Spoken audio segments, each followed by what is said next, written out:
¿Qué tal están? Bienvenidos. Filosofía literaria de Shakespeare.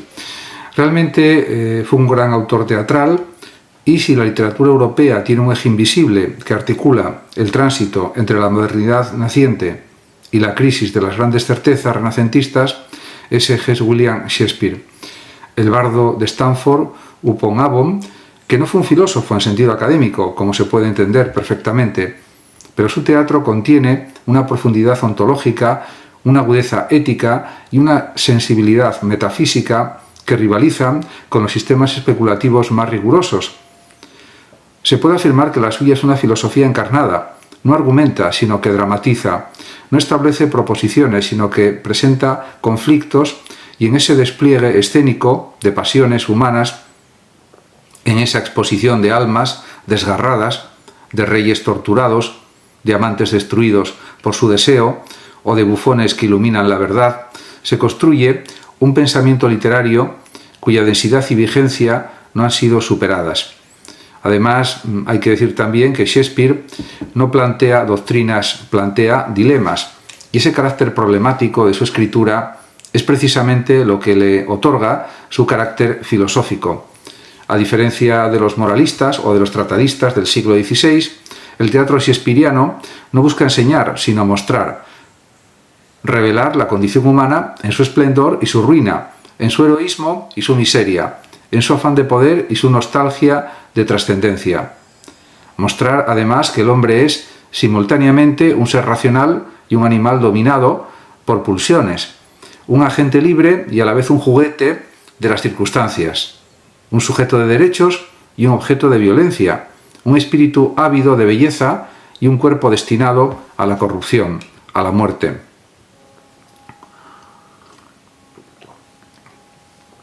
Por tanto, se puede decir que el mundo de Shakespeare es, ante todo, un mundo en crisis. Crisis de legitimidad política, crisis de autoridad moral, crisis de identidad personal. En obras como Hamlet, Macbeth, Lear u Otelo, los personajes ya no se definen por su posición social o por su rol en la estructura simbólica del poder, sino por sus dudas, sus temores, sus deseos ocultos. En este aspecto, Shakespeare anticipa la modernidad en un sentido profundo. Ya no se trata de cumplir con el lugar asignado por el orden natural, sino de preguntarse quién se es realmente.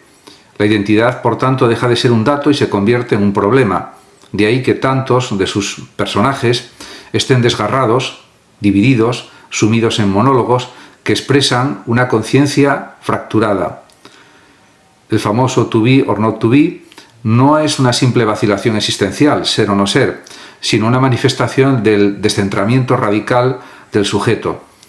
La filosofía literaria de Shakespeare se articula en torno a grandes ejes: el poder, la voluntad, el tiempo, la muerte, la apariencia, el lenguaje, la naturaleza humana también, y no los aborda como conceptos abstractos o especulativos, sino como dimensiones vividas, realmente visibles en la acción dramática, y en este sentido su teatro es una ontología trágica. La escena es el lugar donde el ser se revela y se oculta, donde la verdad se muestra bajo el disfraz de la ficción y donde lo esencial se expresa a través de lo contingente, de lo que puede ser o no ser. De hecho, uno de los aspectos más profundos del pensamiento shakespeariano es su tratamiento del poder. Lejos de idealizarlo, su teatro lo muestra como una fuerza ambigua que puede dar sentido a la existencia o destruirla por completo. En obras como Macbeth o Ricardo III, el deseo de poder se presenta como una pulsión claramente destructiva, una ibris que arrasa con todo a su paso.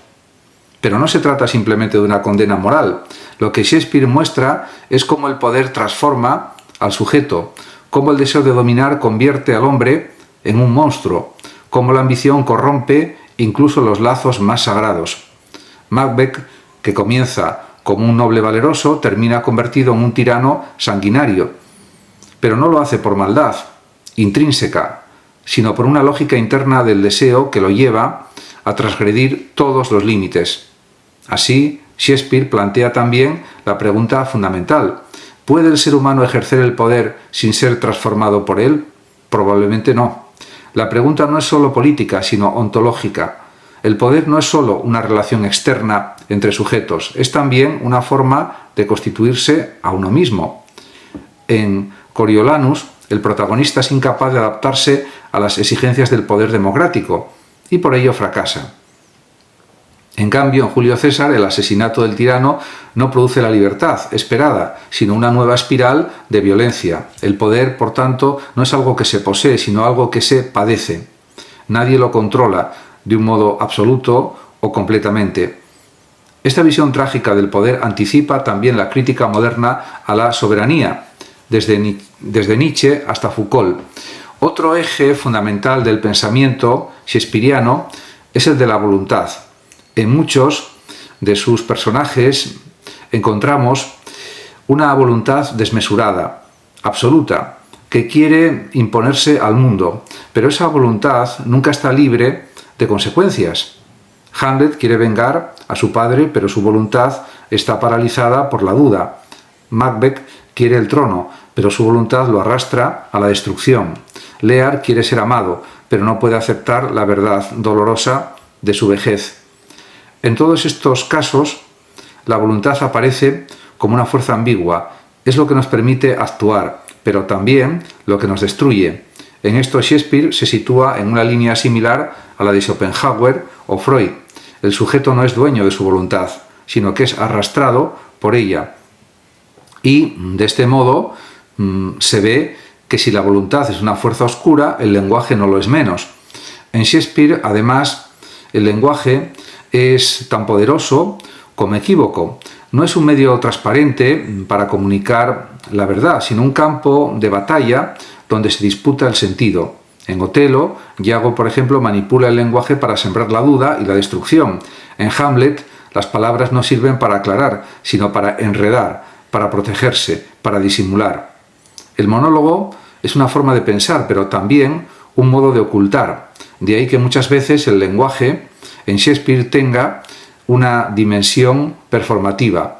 No describe, sino que hace. No dice lo que es, sino que crea lo que será. Y además hay que señalar que esta dimensión performativa del lenguaje está estrechamente relacionada con el teatro como arte. Shakespeare sabe que el teatro no es una imitación pasiva de la realidad, sino una creación activa de mundos posibles. Por eso sus obras están llenas de juegos metateatrales, de escenas dentro de escenas, de actores que interpretan papeles dentro de la obra. En Hamlet, la representación teatral se convierte en realidad en una forma de descubrir la verdad. En El sueño, por ejemplo, de una noche de verano, la realidad y la fantasía se entremezclan hasta que ya no es posible distinguirlas. Y en Como gustéis, los personajes se transforman a través del juego teatral, y el teatro entonces no es solo un espejo de la naturaleza, sino un laboratorio de la condición humana. Y en este aspecto Shakespeare anticipa la idea moderna de que la identidad es una construcción escénica, un acto performativo, una máscara siempre en proceso de cambio. En cuanto a la muerte, Shakespeare la trata no como un hecho biológico, aunque lo es, sino como un horizonte filosófico. La muerte en su obra no es solo el fin de la vida, sino el interrogante que da sentido o lo quita a todo lo demás. Hamlet vuelve una y otra vez sobre el tema la calavera de Yorick, el ser o no ser, la tumba abierta. En Macbeth, la vida se reduce a una historia contada por un idiota llena de ruido y furia que no significa nada. En Romeo y Julieta la muerte es inseparable del amor. En cambio, en Tito Andrónico la muerte es un espectáculo de venganza. En todos los casos la muerte manifiesta o revela algo esencial, que la existencia humana es finita, frágil, absurda incluso, pero también intensamente significativa. Como los trágicos griegos, Shakespeare enseña que vivir bien implica saber morir, o al menos saber que se va a morir. Y de esta manera, este carácter trágico no impide que Shakespeare también explore el humor, la risa, la alegría, pero incluso en sus comedias el pensamiento profundo está presente. En mucho ruido y pocas nueces, el amor está mediado por el engaño y la sospecha. En Medida por medida, la justicia y el deseo se entrecruzan de forma inquietante. En La Tempestad, la reconciliación final no borra las heridas del pasado. En estas obras el pensamiento filosófico se manifiesta bajo el disfraz de lo cómico, pero no es menos agudo. La comedia, como decía Aristóteles, también es una forma de conocimiento, sin ninguna duda. Y aquí llegamos también a una intuición central de la filosofía literaria shakespeariana. El pensamiento no se opone al arte, sino que se realiza en él. El teatro no es un simple medio para transmitir ideas filosóficas, sino el espacio mismo donde esas ideas se vuelven vivas, contradictorias, complejas también. Shakespeare no es un pensador a pesar de ser poeta, es poeta porque piensa poéticamente, es decir, porque piensa a través de las formas, de los gestos, de las palabras realmente encarnadas en la vida. Su obra no se puede reducir a un sistema, porque ella misma es un sistema abierto, en movimiento, en constante autoexamen y en constante proceso. Por todo ello, estudiar la filosofía literaria de Shakespeare no es solo una tarea filológica o estética, que también es un modo de pensar nuestra propia condición.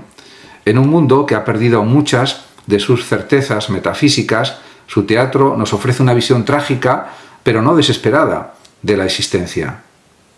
Una interpretación en la que la verdad no es absoluta, pero tampoco imposible.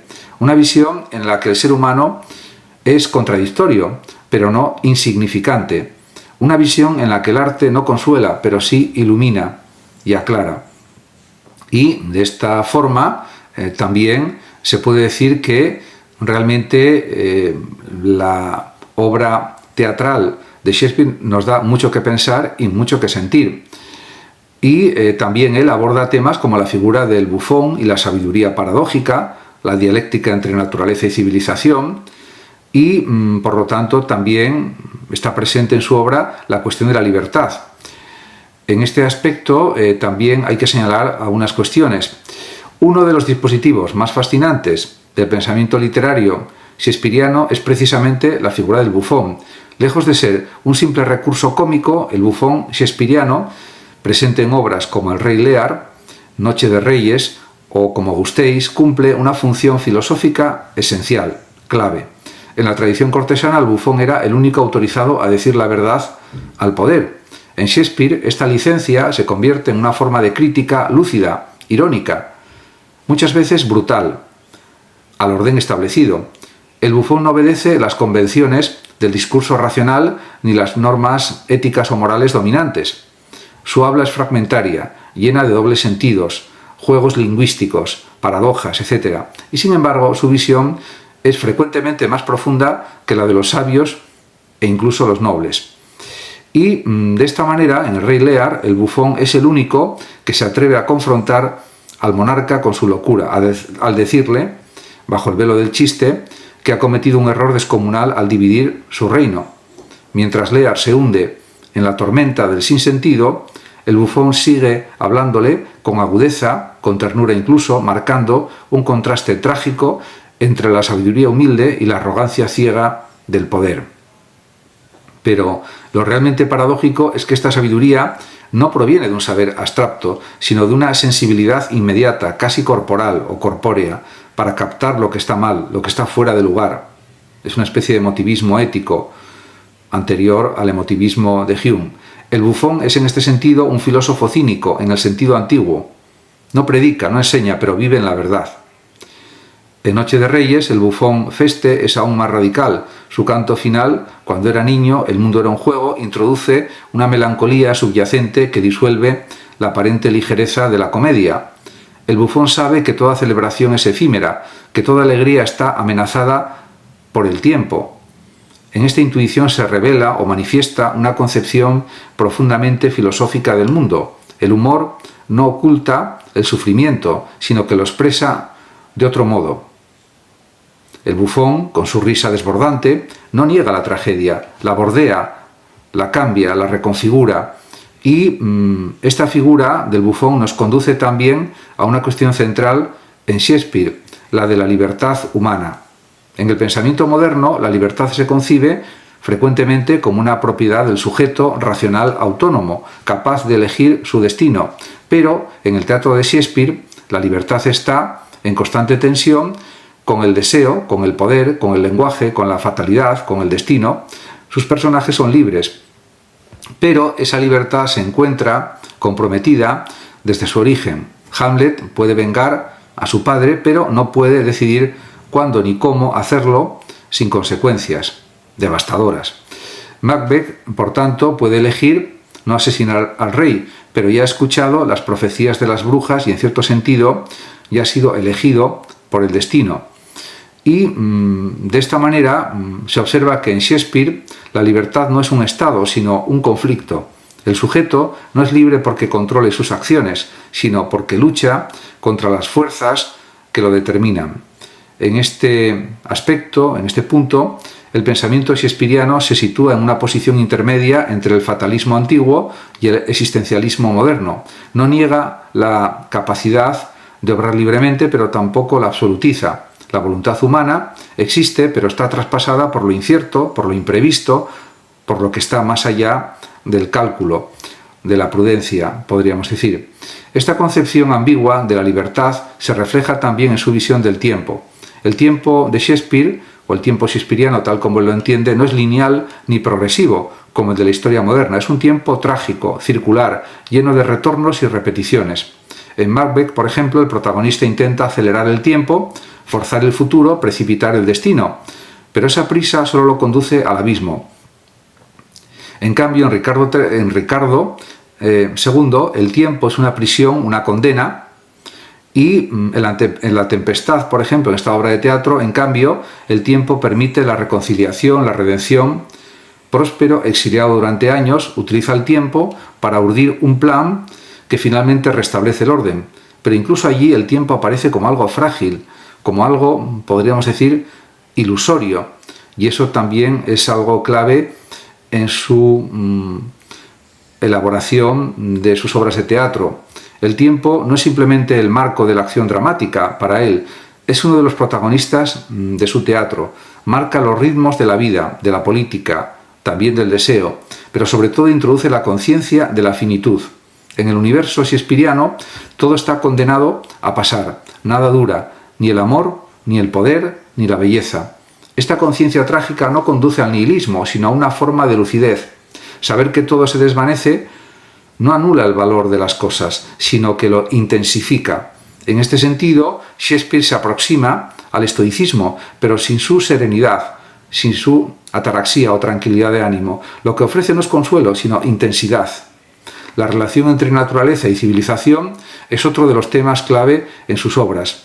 En pleno Renacimiento, cuando la idea del orden natural como reflejo del orden divino empezaba a resquebrajarse, Shakespeare plantea una crítica ambivalente a la noción de naturaleza. En El Rey Lear, la apelación constante a la naturaleza sirve tanto para justificar la traición, como hace Edmundo, como para denunciar la injusticia del mundo. ¿Qué es lo natural? Podemos preguntarnos. ¿Lo dado por la biología? ¿Lo impuesto por la cultura? ¿Lo que legitima el poder? ¿O lo que lo desafía? Shakespeare no ofrece respuestas, pero pone la pregunta en escena, o las preguntas en escena, con toda su fuerza, con toda su intensidad. En La Tempestad, esta tensión se dramatiza a través de la oposición entre Próspero, símbolo del saber, de la civilización, de la magia racional, y Calibán, representación ambigua de lo salvaje, lo instintivo, lo originario. Calibán, pese a su violencia, también tiene su palabra, su poesía. Y de esta manera, en esta línea, Shakespeare no idealiza ni demoniza la naturaleza. Más bien sugiere que el ser humano es a la vez natural y antinatural, animal y cultural, instintivo y simbólico. Esta ambivalencia lo acerca también a las inquietudes antropológicas actuales o contemporáneas, desde Freud hasta Levi-Strauss. Y el lenguaje, como ya es algo evidente decirlo, es otra dimensión filosófica crucial en Shakespeare. Pero más allá de su carácter performativo o engañoso, lo que sorprende es su riqueza ontológica. En Shakespeare, las palabras no solo nombran el mundo, lo construyen. El amor nace de una palabra, la duda también. Un rumor puede destruir un reino. Una carta falsa puede precipitar una guerra.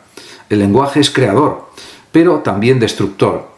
no hay afuera del lenguaje. Por eso quien controla el lenguaje, como Iago en Otelo, como Ricardo en Ricardo III, controla también el destino de los otros. Y esta potencia no es absoluta, el lenguaje también fracasa. En Lear, cuando el rey le pide a sus hijas que expresen su amor con palabras, se produce una catástrofe. Las que hablan mucho, por ejemplo, mienten. En cambio, la que ama de verdad, Cordelia, no encuentra palabras adecuadas. Esa nada es más verdadera que todos los discursos. Así, Shakespeare muestra también que el lenguaje es necesario, pero insuficiente, que puede acercarnos a la verdad, pero también alejarla, que puede crear belleza y también causar sufrimiento. Y en esto reside una de sus intuiciones más profundas. El ser humano es, al mismo tiempo, un animal simbólico y una criatura trágica del lenguaje. Muchas gracias a todos por su atención y hasta mi próximo vídeo. El que lo desee puede compartir este vídeo, darle like o suscribirse a mi canal de YouTube. Hasta pronto.